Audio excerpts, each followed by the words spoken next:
Maya had always been the type of person who asked too many questions. Her friends back home used to joke that she could turn a simple conversation about the weather into a deep discussion about cloud formation. So when her university offered her a chance to study traditional crafts in a remote village, she jumped at the opportunity without thinking twice. The village was tucked away in the mountains, far from any city noise or internet signals. Maya felt like she had stepped back in time. Children ran around barefoot, chickens wandered freely between houses, and everyone seemed to know everyone else's business. It was exactly the kind of place where old traditions still lived and breathed. On her third day there, Maya noticed an elderly man sitting under a large tree near the village center. His weathered hands moved with incredible precision as he worked on what looked like a fishing spear.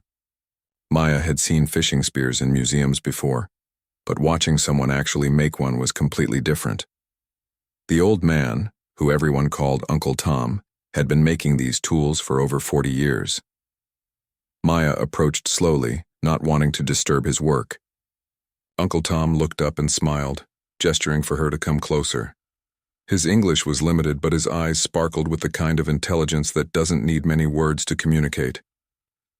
"You watch, you learn," Uncle Tom said simply, returning to his work. Maya pulled out her notebook and started observing. She watched how Uncle Tom selected each piece of wood, testing its flexibility by bending it gently. She noticed how he carved the tip, making tiny adjustments that seemed almost random but clearly followed some internal logic she couldn't understand yet. After an hour of quiet observation, Maya's curiosity got the better of her. She pointed to the spear tip and asked, "Why do you make it curved like that?" Uncle Tom paused and looked at the spear, then at Maya. He made a swimming motion with his hand, imitating a fish moving through water. "Fish swim like this," he said. "Spear must think like fish." Maya nodded, fascinated.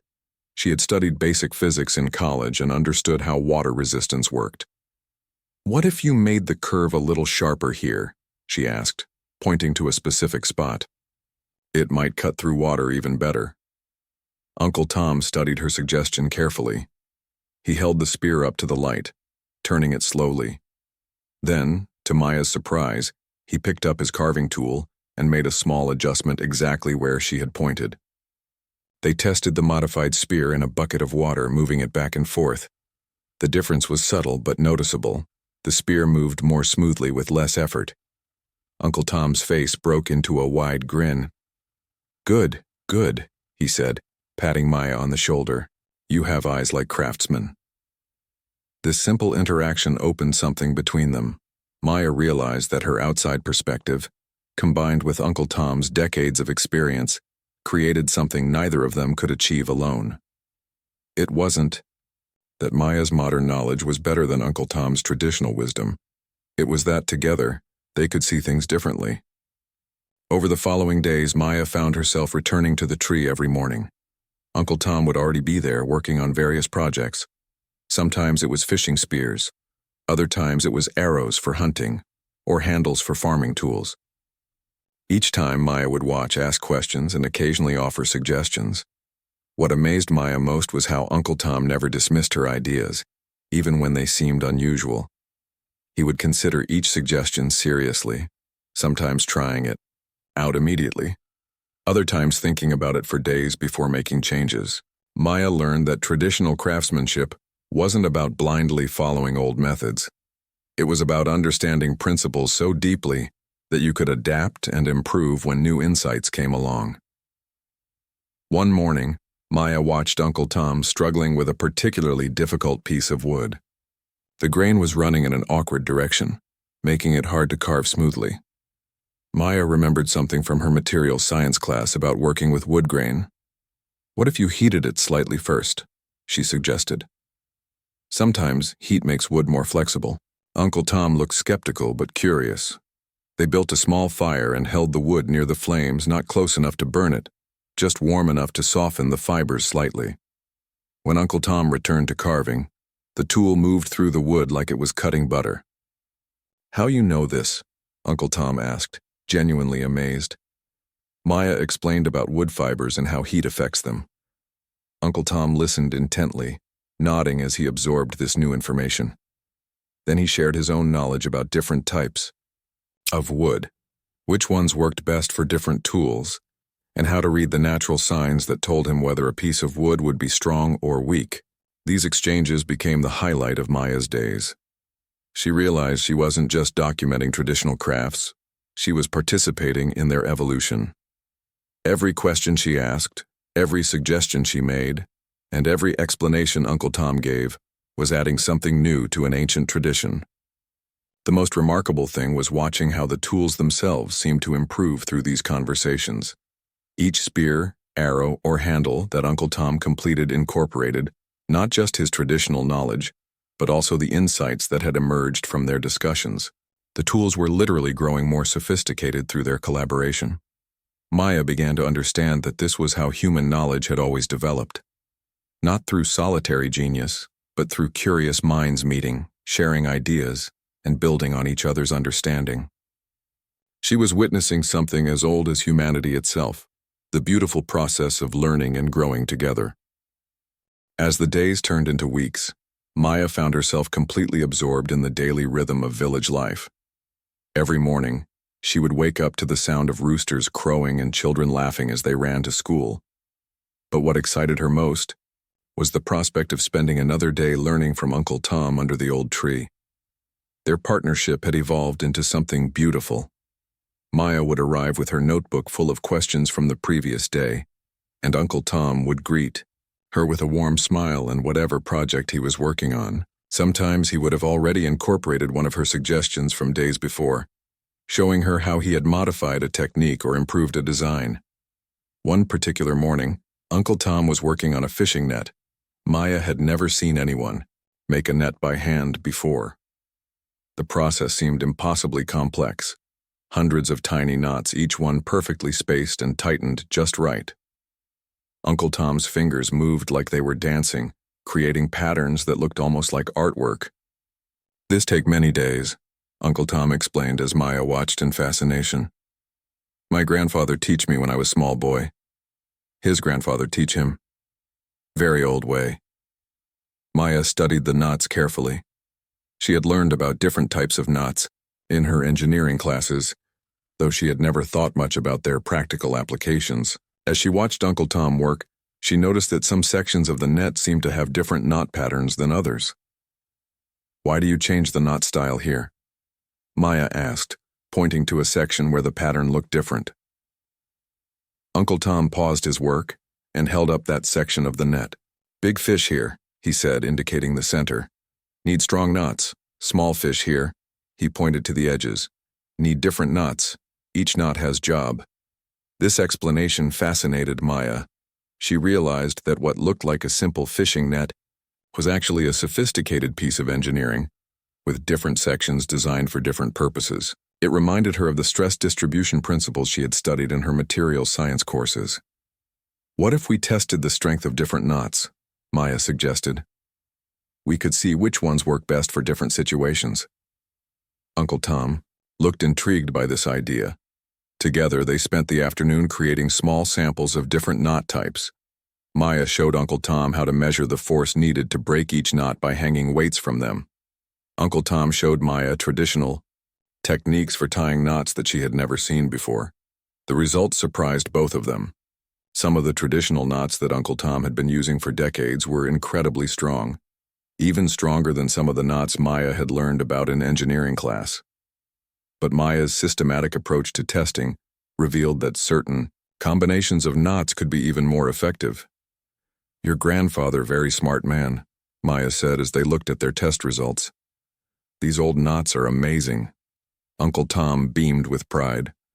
"Yes, but your way of testing also smart. Now I understand why grandfather chose these knots. Before I just trust. Now I know." This breakthrough changed how they approached every project. Maya would bring her analytical thinking and scientific knowledge, while Uncle Tom contributed his deep understanding of materials, techniques, and practical applications. Neither approach was complete on its own, but together they created something powerful. A few days later, Uncle Tom was struggling with a bow he was making for his grandson. The wood kept cracking when he tried to bend it into the proper curve. Maya watched him work for a while, noting how the wood grain ran in a direction that seemed to fight against the shape he was trying to create. In my engineering classes, we learned about something called grain direction, Maya said carefully. Maybe we could work with the wood instead of against it? Uncle Tom set down his tools and looked at the wood more carefully. Show me, he said. Maya explained how wood fibers naturally wanted to bend in certain directions, like how grass bends easily one way but breaks if you try to bend it the other way. Uncle Tom listened intently, occasionally asking questions that showed he was connecting this new information with his existing knowledge about wood. Together, they examined the piece of wood from every angle. Uncle Tom showed Maya how to read the subtle signs in wood grain that indicated strength and flexibility. Maya explained the scientific principles behind why wood behaved the way it did. By combining their knowledge, they found a way to cut the bow blank that worked with the natural grain instead of against it. The result was remarkable. The bow bent smoothly into a perfect curve without any signs of stress or cracking. When they tested it, the bow shot arrows farther and more accurately than any Uncle Tom had made before. Word of their collaboration began to spread through the village. Other craftspeople started stopping by to watch them work. Maya noticed that people were curious but respectful, understanding that something special was happening under the old tree. The village blacksmith, a woman named Aunt Rose, approached them one afternoon with a problem she had been struggling with. Her metal tools kept breaking in the same spot and she couldn't figure out why. Maya's knowledge of stress concentration and Uncle Tom's understanding of how tools were actually used helped them identify the problem and find a solution. Soon, Maya found herself involved in projects she never could have imagined. She helped improve the design of water storage containers, worked on better techniques for preserving food, and even contributed ideas for making farming tools more efficient. Each project taught her something new, not just about traditional crafts but about the deep wisdom that guided them. What struck Maya most was how eager everyone was to share knowledge. There was no sense of competition or secrecy. When someone discovered an improvement, they shared it freely with others. When Maya offered suggestions, people listened with genuine interest and tried out her ideas with open minds. The tools and techniques weren't just improving, they were evolving in real time. Maya was witnessing firsthand how human knowledge grows and spreads when people are willing to learn from each other, regardless of where that knowledge comes from. Maya woke up one morning to find a small crowd gathered around Uncle Tom's usual spot under the tree. As she approached, she could see people examining something intently and talking in excited voices. Uncle Tom spotted her and waved her over, with a huge smile on his face. Look, he said, holding up the fishing net they had worked on together. Johnson take net to river yesterday. Catch more fish than ever before. Everyone want to know secret. Maya felt a warm feeling spread through her chest. Johnson was one of the village's best fishermen, and if he was impressed with their net design, that meant something significant. But what happened next surprised her even more. Maya, called out Aunt Rose the blacksmith, can you help me understand this thing you and Uncle Tom do? My hammer breaks in same place every time. Maybe your thinking can help? Soon Maya found herself surrounded by curious faces. There was Peter the basket weaver, Linda who made pottery, and even young Alex who was just learning to work with wood. Everyone had heard about the magic happening under the tree, and they all wanted to be part of it. Maya felt a bit overwhelmed. She had come to this village to study traditional crafts, not to become some kind of consultant for the entire community. But as she looked at their eager faces, she realized this was exactly what real learning looked like. Knowledge wasn't meant to be hoarded. It was meant to be shared and built upon. Let's start with Aunt Rose's hammer, Maya suggested, but everyone can watch and learn. Maybe the solution will help with other problems too. They gathered around. As Aunt Rose showed them her broken hammer, Maya examined the breakpoint carefully, noting how the metal had fractured. She explained about stress concentration, how force builds up in certain spots until the material can't handle it anymore. Uncle Tom listened carefully, and then added his own observations about how hammers were used and what forces they experienced. See, this tiny scratch here? Uncle Tom pointed to an almost invisible mark on the hammerhead. This where cracks start. Small problem become big problem. Peter the basket weaver leaned in closer. Same thing happened with my baskets. Small weak spot, then whole basket falls apart. Linda the potter nodded. Yes, my pots crack from tiny air bubbles I cannot see. Maya realized they were uncovering a universal principle that applied across many different crafts. It's like the saying about a chain being only as strong as its weakest link, she explained. In any tool or structure, problems usually start at the weakest point. This insight sparked a flood of questions and discussions. Everyone started sharing their own experiences with tools breaking or failing in predictable ways. Maya found herself facilitating conversations where traditional craftspeople were connecting their practical experience with underlying scientific principles. Young Alex raised his hand shyly. My grandfather always said to look for the wood's weak spots before starting to carve. Now I understand why. Your grandfather very wise, Uncle Tom said approvingly. Old wisdom and new knowledge, they worked together. Over the following weeks, Maya's daily routine completely changed. Instead of just working with Uncle Tom, she found herself moving from project to project around the village. In the morning, she might help Aunt Rose redesign her hammer handle to distribute stress more evenly. In the afternoon, she could be working with Peter to improve the strength of his basket weaving patterns. Evenings might find her with Linda, discussing how to prevent air bubbles in pottery. What amazed Maya most was how quickly improvements spread through the community. When Aunt Rose created a stronger hammer design, other metalworkers immediately wanted to try the same approach. When Peter developed a new weaving pattern that made his baskets more durable, other basket makers started experimenting with similar techniques. But the real magic happened when people started connecting ideas. Across different crafts, Linda discovered that the technique Maya had suggested for preventing air bubbles in pottery could also be applied to making stronger joints in wooden furniture. Peter found that the stress distribution principles they had used for hammer handles could make his basket handles more comfortable to carry. Maya started keeping detailed notes about these cross-connections. She realized she was witnessing something remarkable, a whole community learning and innovating together. Ideas were flowing freely between different crafts, different generations, and different ways of thinking. One evening, as Maya was writing, in her journal by lamplight, Uncle Tom sat down beside her. "You change everything here," he said quietly. "Not just me," Maya replied. "Everyone is changing things together. I'm just asking different questions." "Yes, but questions very important. Before you come, we do things same way for many years. Good ways, but never think about why they work or how to make better. Now everyone think like scientist and craftsperson together." Maya looked around the village common area where several people were still working on various projects even though the sun had set. She could see young Alex carefully examining a piece of wood, using both his grandfather's traditional techniques and the analytical approach Maya had shared. Aunt Rose was sketching designs for a new type of tool, combining her metalworking knowledge with engineering principles.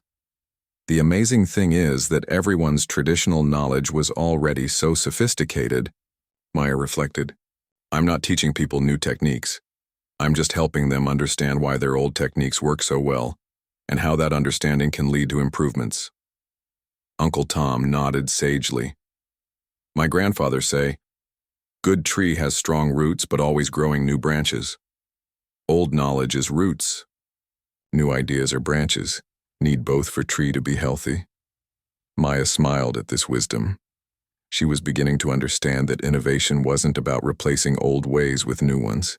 It was about building bridges between different types of knowledge and letting them strengthen each other. The ripple effect was now spreading beyond just individual tools and techniques. People were starting to approach problems differently, thinking more analytically while still respecting traditional wisdom. Children were asking their grandparents not just how to do things, but why certain methods worked better than others. Maya realized she wasn't just documenting traditional crafts anymore. She was participating in their evolution. And the most beautiful part was that this evolution was happening through community collaboration, with everyone contributing their unique knowledge and perspective to make the whole village stronger. Maya sat on her favorite rock overlooking the village as the sun began to set.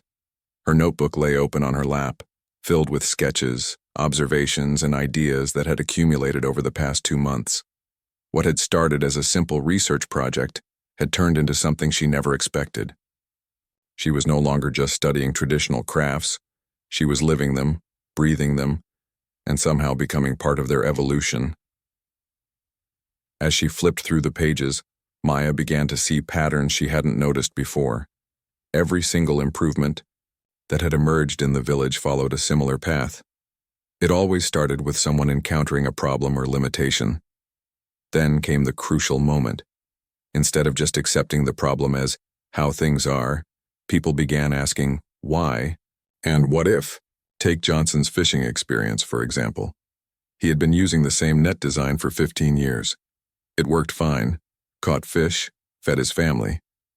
But when Maya and Uncle Tom created their improved version, Johnson caught 30% more fish on his first try. The difference wasn't just in the net itself, it was in the thinking process that created the net. Maya realized that the real breakthrough hadn't been her modern knowledge or Uncle Tom's traditional skills. The magic happened in the space between them, in the conversations, questions, and shared curiosity that emerged when two different ways of understanding the world met and started talking to each other. She remembered a conversation with her professor before coming to the village. He had warned her about the dangers of imposing modern ideas on traditional communities. Be careful not to disrupt their way of life, he had said. These traditions have worked for centuries, but Maya now understood that traditions weren't fragile museum pieces that needed to be preserved unchanged. They were living, breathing systems of knowledge that had always evolved through interaction and adaptation. The village's traditional crafts weren't surviving despite change. They were thriving because of their ability to incorporate new insights while maintaining their core wisdom. The next morning, Maya decided to spend the day just observing without participating. She wanted to see how the community functioned when she stepped back from actively contributing ideas. What she discovered surprised her even more than everything that had come before. Uncle Tom was teaching young Alex how to make arrows, but their conversation sounded completely different from traditional master-apprentice teaching. Instead of just showing Alex what to do, Uncle Tom was explaining why each step mattered. He talked about wood grain, about balance, about how the arrow's weight distribution affected its flight path. Why you think feathers work better than leaves for arrow flights? Uncle Tom asked Alex. Alex examined the materials carefully, the way he had seen Maya analyze things. Feathers are lighter but stronger, and they have natural curve that helps arrow spin. Good thinking. What else? Maybe feathers stay same shape when wet, but leaves get soft? Maya smiled as she listened. Alex was learning to think analytically, while still respecting traditional knowledge. Uncle Tom was teaching not just techniques but the reasoning behind them. This wasn't something Maya had directly taught anyone.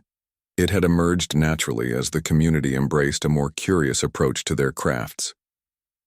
Later that day, Maya overheard Aunt Rose explaining metallurgy to her teenage daughter.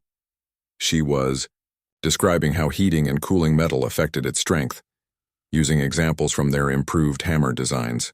Peter was showing his wife how different weaving patterns distributed stress differently, and why some patterns worked better for heavy loads while others were better for delicate work.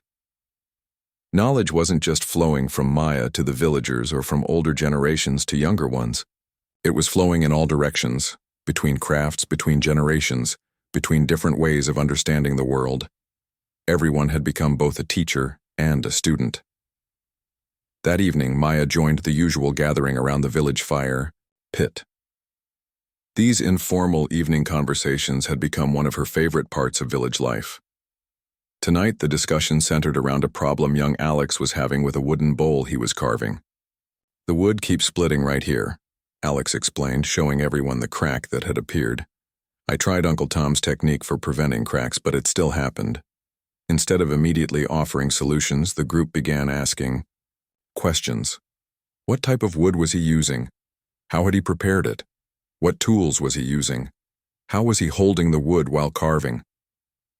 Maya watched in fascination as the community collectively troubleshot the problem. Uncle Tom contributed his knowledge about wood behavior. Aunt Rose talked about how stress patterns in metal might apply to wood. Peter mentioned similar problems he had encountered in basket making. Linda shared insights about how pottery clay behaved under similar stresses. Through this collaborative investigation, they discovered that Alex's problem wasn't actually with his carving technique. The issue was with how the wood had been dried before use. The drying process had created internal tensions that only became apparent when the wood was carved in a particular way. "This is exactly what happens in my pottery," Linda exclaimed. "Clay that dries too fast gets internal stress. Same problem, different material." Maya realized she was witnessing something profound. The community wasn't just solving Alex's immediate problem. They were developing a deeper understanding of materials and stress that could be applied across all their crafts. They were thinking like scientists while maintaining their practical focus as craftspeople. As she walked home that night, Maya reflected on what she had learned about human nature. People weren't naturally resistant to change or new ideas. What they resisted was having change imposed on them from outside, without understanding or respect for what already existed. But when change emerged from within the community, when it built on existing knowledge rather than replacing it, when it came through collaboration rather than instruction, people embraced it eagerly. The tools in the village weren't growing because Maya had brought superior knowledge from the outside world. They were growing because she had helped create an environment where curiosity and collaboration could flourish. The real discovery wasn't about better fishing nets or stronger hammers. It was about human potential, about what happens when people feel safe to ask questions, share ideas, and experiment with new possibilities while honoring the wisdom of the past.